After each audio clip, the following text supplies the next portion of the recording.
Hey guys, welcome back to another episode. I've got beer still in the studio, but again, also Happy to be here again. nice to have you, man. In our previous episode, we kind of like talked a little bit about UGC. We mentioned what's working right now in meta ads, especially on the e-com side. And then one of the things we mentioned, not going to mention all of it because you're going to have to go watch it. But one of the things we touched on was UGC, and I thought maybe we can do a whole episode on it because there's a lot of ways that conversation could go. UGC is a very important part of ad and online success these days, especially when it comes to marketing. So let's maybe dive into that a little bit more. What you rate? What you think? UGC is the next big thing. Thanks. Yeah. I hope you guys did a great podcast. Hope there was some value in that, and we'll see you in the next episode. No, look, UGC brings a lot of things to the table. It's not just videos that you can use in your ads just for videos and just to have content. It helps with credibility, seeing different faces in these videos, seeing actual people talk about the brand. It boosts the authenticity of the brand, the awareness of the brand. It's the perception of the brand, essentially. Perception of the brand. Like, you can literally use the UGC videos not only in your meta ads, you can repurpose them in email as a GIF maybe, or as shoppable videos on your website, or just there's multiple things Organic you can do posts, ads, once like you there's a lot of have leverage in it, the yeah. content. Exactly. So that's just the main thing. It's you will pay probably for getting these videos, or you'll have to give a trade exchange or give the products to people, but at the end of the day, it's very ROI positive. Let's talk about why it works. We touched on it in the previous episode, and we said there's a lot of trust and credibility that goes with it, because when brands brag about their products, it's not as effective as it used to be, right? I mean, it's almost like a mom saying, my child's the best in the world. Yeah, it's like, sure. No. When another mom says that kid is really good at rugby or really good at cricket or really smart, it's more then you credible. go, wait, really? That kid? I believe you, but I don't believe, like, really? So I believe what you're saying, but I kind of like just want to confirm that this is true, but it must be true what you're saying, because you won't lie about it. So I think that's kind of like the feeling that people get with UGC stuff as well, is that someone else is running you through their experience about the brand. So there's a level of trust and credibility that goes with it. For how long, we don't know, because again, like, marketers ruin everything, like we've discussed in the previous podcast as well.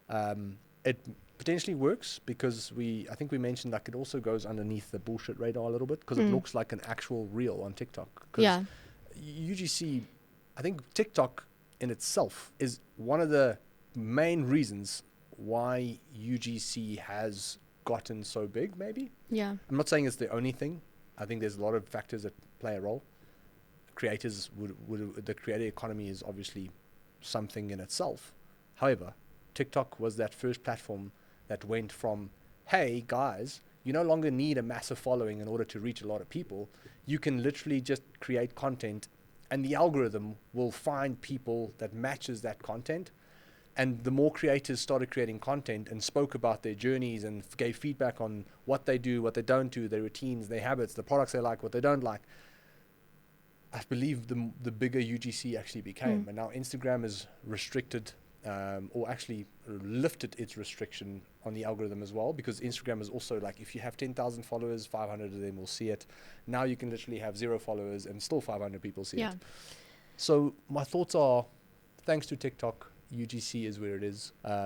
With that said, all those people used to create content in a specific way. Now the ads that we create look like just generic content that's in your feed. It doesn't look like an ad. That's why it's slipping through the bullshit radar itself. So I'm weaving. The point I'm trying to make is that thanks to TikTok, thanks to the way content has been created over the last 2 years, the ads that we use on the UGC side doesn't really look like ads if it's done well. Authentic, real and raw. Authentic and real. Also, like, it increases engagement. So when people don't think it's an ad, they continue watching that video, which means that there's some type of interest in either the product or maybe the person. Also just how the brain works, because there's a sense of curiosity. So when someone says, get ready with me, there's a before and after element attached to it, which automatically creates curiosity. This is how you look without makeup. and this is, interesting to see how you're going to look when you're done. Yeah. That's why people like baking shows. Like, I mean, think about it. Like the type of reality shows that actually get a lot of attention. There's a level of drama. There's a level of curiosity. There's a level of just interest. Like, people want to know what's going to happen. So when someone says, get ready with me. When someone says, I went to the mall and this is what happened? Let's see. So I think naturally with user-generated content, maybe there's a level of curiosity that's just built into it, where in an ad, that's not always the case, especially if it's a scripted ad that people can tell from the bat. I don't know. Yeah. Do you think I'm on onto something? Definitely onto something. I don't know. Like, I'm just like, what do you guys think? Comment. Let me know. I think also the thing is also lately what I've seen is if you follow trends, especially that also is like currently what's happening, currently what people are watching, currently. Yeah. If you have an influencer or a content creator that can follow a specific trend when they do their video, for example, day in the life, that's huge right now. So come with me, day in life, this is what I eat in a day, and then you slip in your supplement bar in between subtly. Like, what did he put in his bag? Yeah. Why did he put his head in the cold water? Have you seen that guy? Yeah. So it's like that bottled water company blew up because he had the water in his content. And how subtle was that? Yeah. That was not a mock. That was not a push. Like buy this product. We don't know. Oh. He's either really smart at marketing the product, or it was just complete coincidence. I don't know. He looks like a smart guy. Like, I mean. Big muscles equals big brains, right? 100%. No, but I mean, people probably, maybe you can just show what video we're referring to, whoever's going to help me edit this video. But the other thing I wanted to say is, like, we care a lot about other people's lives. It's like the human brain has got a natural attachment to peeking into other people's lives. So when someone says, get ready with me, when someone says this is the life of an entrepreneur, a day in the life or whatever, of a makeup artist or beauty clinic owner or an agency owner, like, people go, oh, let me see what it's all about. People are interested in other people's lives. Especially if it's relevant to that person. So when you do run, for example, these videos in your ads, it's probably going to be shown to the audience that really wants to watch it and is really interested. So, I mean, I wouldn't necessarily be as interested in watching a car video, marketing video of someone. If that ad does get shown to you, then obviously you somehow prompted the algorithm by accident. Like, maybe it was either someone using your phone, or it was maybe you. Like, by accident you went and liked your friend's car, and now the algorithm thinks that you like other cars too. Meanwhile, you just like your friend. Those are the things that we have to deal with from a marketing point of view on the algorithm side. So, okay, we've spoken about UGC. There's trust and credibility. There's a sense of curiosity. I think there's a level of just naturally wanting to see what other people have to say and what other people do. So there's a good understanding of why potentially it works. Like, what are some of the things that you have to keep in mind when you're going to create your own UGC content as a brand? Like, is there a bunch of no-nos? Is there a bunch of yeses? Yes. Yeah, I would say a big no-no is probably but that's based on any video that you create. Like, don't make it too long. People's attention spans are really short. Yeah. You have to really hook them in. A day in the life of a 24-hour video.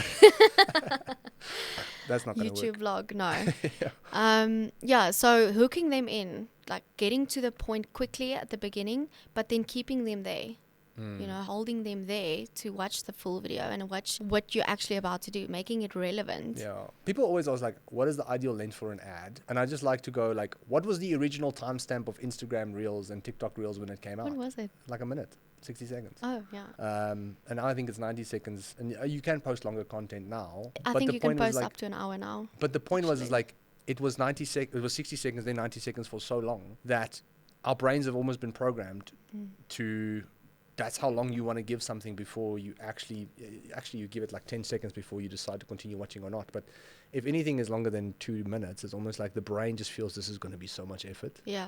Like, it needs I to be a don't really have good 2 minutes video to waste, even though I've got 2 hours to waste doom scrolling, but I don't have 2 minutes to waste for this video. Yeah.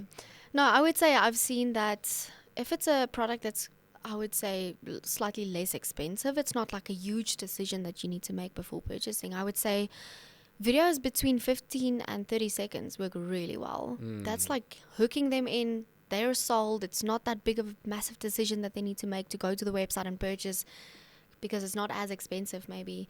That works. Just hook them in, get them excited, and show them the solution to their problem. We're speaking about no-nos. right? So the one that we've mentioned is don't make it too long.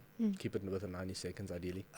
Authenticity is a big thing. So I'm assuming another big no-no would be to just let the creator or the person on the other side giving feedback, let them give the feedback that they want to give. Don't tell them what to say and how to say it, because then the moment you tell someone to say something in a specific way, there's a level of authenticity that gets lost. And people can just pick that up. You know what I'm saying? Like, people will be able to tell if I'm not myself on a podcast. Like, if you've watched like 10 of my videos, for example, the moment I act in a specific way that's not like the others, you can say, yo, Jandre's not being that authentic right now, or he's not being himself right now.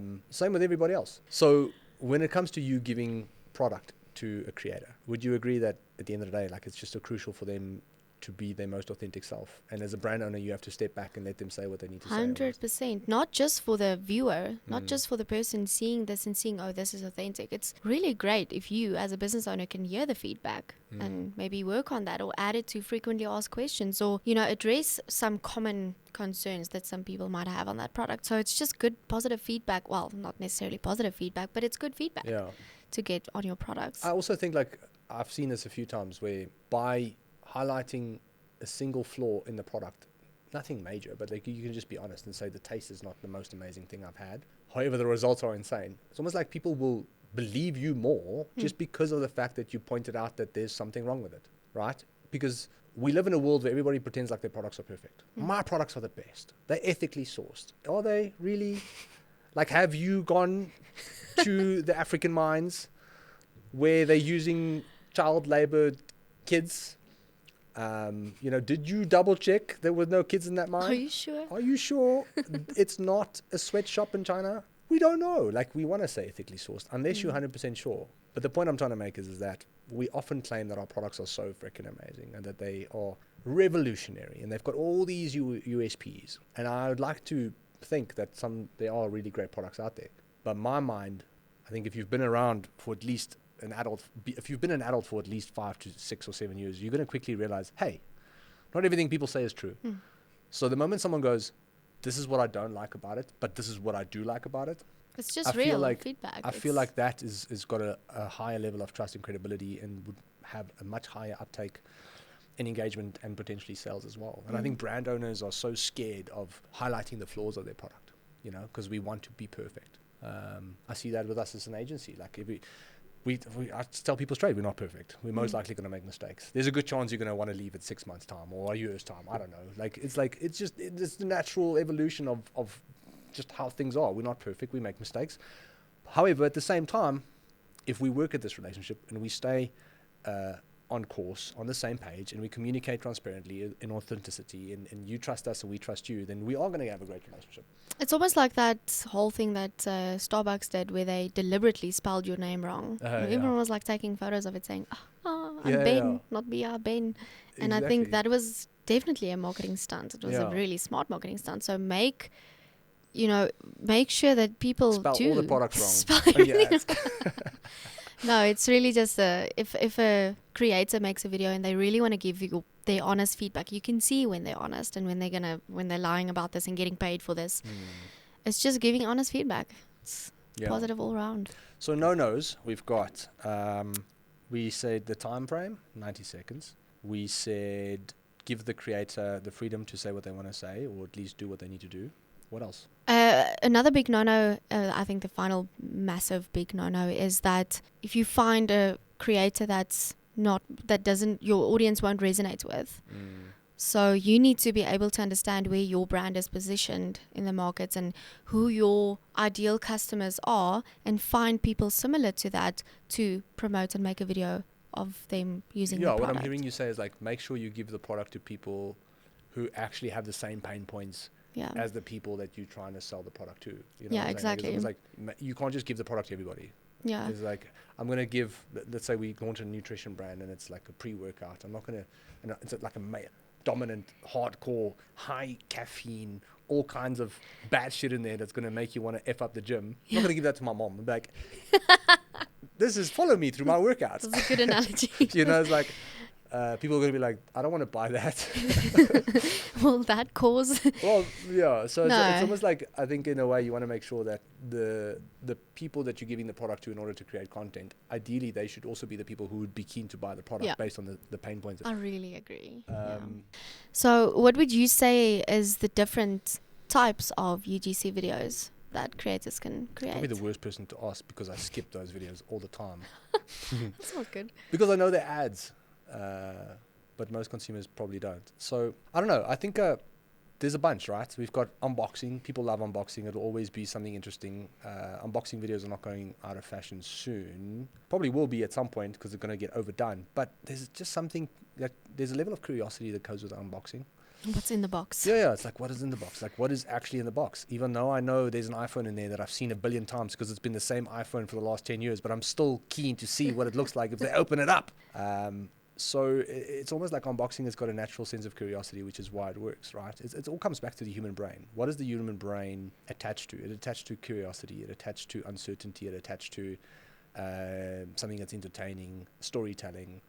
So I think unboxing taps into curiosity, which is why it works, if done well. Like, you can get boxing videos that do terribly because it's just not a great engaging video. Day in the life of, I think we spoke about and we touched on that. Like, day in the life of, it's a storytelling mechanism. So our brain's attached to the storytelling. So once you understand how the human brain works, then I think these things come a bit more naturally. Like, unboxing makes sense, storytelling makes sense. Get ready with me. Like, again, there's the level of curiosity of before and after. Yeah. So before and after is always like, people like to see the journey, well, not the journey as much as, but they like to see the, artist painting. Like, that's before and after. It's like, it's always because you want to see what the final product looks like. So there's built-in curiosity into before and after, which is touching on Get Ready With Me, because this is how I look now, and you're going to wait till you see how I look after that. Yeah, I don't know. Those are probably the three that I think of. Is there anything else? What have you seen? Yeah, I think a big one now for me is just someone going on with their daily life. And then, for example, I'm thinking of that video where the guy runs up the hill, literally runs up the mountain. Every single day he does his jog up the mountain. And that, like, it's almost like it kept me engaged because he was like holding this camera and like running up there out of breath. Not as much actually, because he was using a product that helps with his performance and like athlete type of supplement. And it's just a general video, but I think that hooked people in with him just running up until the mountain. Again, it could be like before and after, or it could be end result type of video, because this guy then ended up on the top of the mountain, saw the view, and basically while he was running, he was just like spraying this athlete supplement. I think the other element is like, people want to resonate with people. Like, I want to know that you have the same pain point as me, and I want to know how you overcome it. And if you're struggling with sleep, for example, and someone has a bedtime routine, this is my bedtime routine to make sure that I get an average of 8 hours of 2 hours of REM and 2 hours of deep sleep. You're going to be like, oh, interesting. I never have that because I've got insomnia. Like, not me. I sleep like a baby, actually. My wife has got insomnia, so I know this is something that she's going to pay attention to. So she'll be like, what do you do so that you can get all of this peaceful sleep? Not this peaceful sleep. Not the actual peaceful sleep, but the peaceful sleep. And I think people want to resonate. People want to know that you're struggling with the same shit that I'm struggling with, and you found a way to overcome it, and I'm keen to find out what that is. And I think that's kind of like what makes it. Again, it comes down to curiosity. So people resonating, you want to resonate with people. You are curious about their lives and, the before and the after, and the journey and the end result and all of those things. That's why unboxing works in storytelling. Like, I think like all of that ties back to the same principle. So yeah, I think that's probably anything within those three topics will do well. And creators are getting more creative at tapping into the same mechanisms into the brain, but just different things. So we might call it unboxing, but it's still curiosity. We might call it Get Ready With Me, but it's still a sense of curiosity. We might call it a day in the life of, but it's still storytelling or whatever. And you're still resonating, or you want to resonate, or you want to be inspired. Like, we love to be inspired too. So when someone creates a video that is uplifting and motivational, it's almost like automatically you're more engaged because it makes you feel good. So that's probably my point of view on that. So yeah, I mean, Anything else that you think we can add before we round off? I just also want to chat about the cost efficiency of it and of creating UGC videos or getting UGC videos. It's not like you have to hire a full production team to come and take high quality, high res videos of your products, or people a model and hire a model and, you know, find a location and, you know, so that's definitely something that you just ship out the products, people use it, they should send the videos to you. Yeah, and there's multiple ways of you of using those videos. That's actually such a good point, because the old traditional way is like, let's organize a photo shoot. Yeah. Let's get everybody in one location. Oh shit, we need a location. Let's pay for the location. Okay, we got a location. Can everybody get to this date? No, we can't. Okay, wait. Can you please, Mr. Venue, can we move it to this date? Okay, can everybody make this date? We can get to this date. How many athletes are how many people are going to be there? There's going to be 10 people. Okay, great. Do we have product for everybody? Okay, great. Do we have snacks? Do we need snacks for everybody? Okay, cool. All right, great. Sweet. Now it's like, oh, you know, now it's like, oh, we need a video team. The video team, oh, there's too much. We need another quote. Can we get another quote on a video team, a production team? Okay, they're cheaper, but are they that good? Are they really that, is it going to be worth it? No, I don't know. Let's just hire these people. We're going to go with that. That's going to be expensive, but we know we're going to get a good job. Okay, cool. We've paid the venue. We've paid the snacks. We got the product. We've got the video team. Now let's shoot. And now it's like 50K later. Yeah, if that little, you know. So now you're down 50 to 100 grand. And you've got 4 videos or 5 videos out of it, or maybe a little bit more if you're lucky, where UGC is so almost boundaryless. It's so agile. It's like, hey, I'm in Cape Town. Cool. Here's a product. Take some videos. Let me know. And, oh, by the way, I would love to talk about your products. Can you give me some product and an extra couple of bucks to cover my time and effort on editing the videos? Cool. No problem. Even that, still 10 times cheaper. And it's quicker to produce because it's not that high quality. Exactly. So there's less stress on you as the actual marketing person or the brand owner or whoever is taking the responsibility for the marketing. Like, there's less pressure on you now in order to get this done. You get creators reaching out to you, hopefully if the brand is strong enough, and you can just pick who you want to give product to and go, hey, yeah, have some product. Talk about it. Let us know what you think. Do a day in the life of. Great. I'm going to do a get ready video. Great. I'm going to do an unboxing video. Amazing. And you'd be surprised how many creators also would just love to try out the product without any payment as well. Exactly. 100%. So you just get the videos without they might not always be the best creators, but again, sometimes we've also seen, like, sometimes it's not sometimes how well it's produced in itself. It's just what people say and how people resonate. We've seen some cringy videos that we thought would never work, and then that shoots the lights out. They say ugly videos win. Exactly. Sometimes it really does. So I think personally, it's a lot more cost effective. And then not only is it cost effective, but the ROI on it is also, from a ROAS point of view, it's just higher. So it just makes business sense. As someone who likes to think logically about money in and money out, it makes sense. You pay less and you get more. Tick of approval. Banger. Yeah. Thanks, B. I think that's about it. I don't know if there's anything else. If there is, we'll keep it a secret for now. Yeah. And then, no, I'm joking. Thanks for tuning in. I hope there was value in it for you. If you enjoy marketing and business content, why don't you just consider giving us a like and a follow. Maybe hit a notification bell for more content like this. And we'll see you again soon. Cheers. Cool. Bye. Bye.